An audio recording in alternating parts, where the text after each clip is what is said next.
So hello everyone, ফার্স্টে আমরা পেঁয়াজ কাটছি, দেন পেঁয়াজগুলো এইভাবে কুচি কুচি করে কেটে নিয়েছি। দেন একটু কাঁচা লঙ্কা, আদা, রসুন দিয়ে তারপর মিক্সিতে চিকেনগুলি করে নিয়েছিলাম, মিক্স করে নিয়েছিলাম। দেন এগুলি একসঙ্গে মিশিয়ে একটু লবণ আর একটু তেল দিয়ে, মানে স্বাদ অনুযায়ী লবণ দিয়ে মিক্সড করে নেব।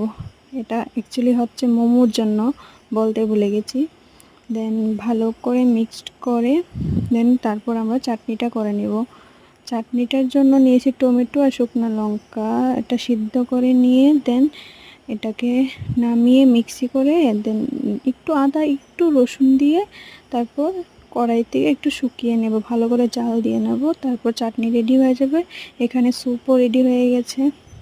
সো চাটনিটা হয়ে গেলে এখানে ময়দাটা মেখে নিব, মোমো বানানোর প্রসেসটা শুরু করে দেব। সো এখনই স্টার্ট হয়ে গেছে মোমো বানানি। তো মাসি দিকে বেলে দিচ্ছে আমাকে, আর দেন আমি মোমোটা বানাচ্ছি। এইভাবে এরকমভাবে চিকেনটা নিয়ে দেন ফোল্ড করে নেব, হয়ে যাবে মোমো।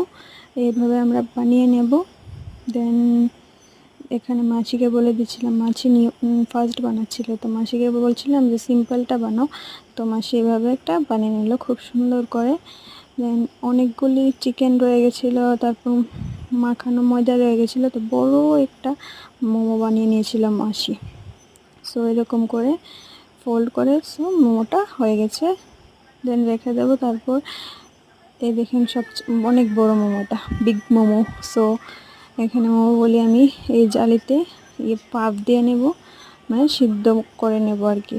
সো এটাকে মানে গরম জল বসিয়ে দিয়েছি গ্যাসের মধ্যে। তারপর গ্যাসের মধ্যে এরপরে দিয়ে এটাকে ফাঁপিয়ে হয়ে গেছে আমাদের মোমো। চাটনি রেডি।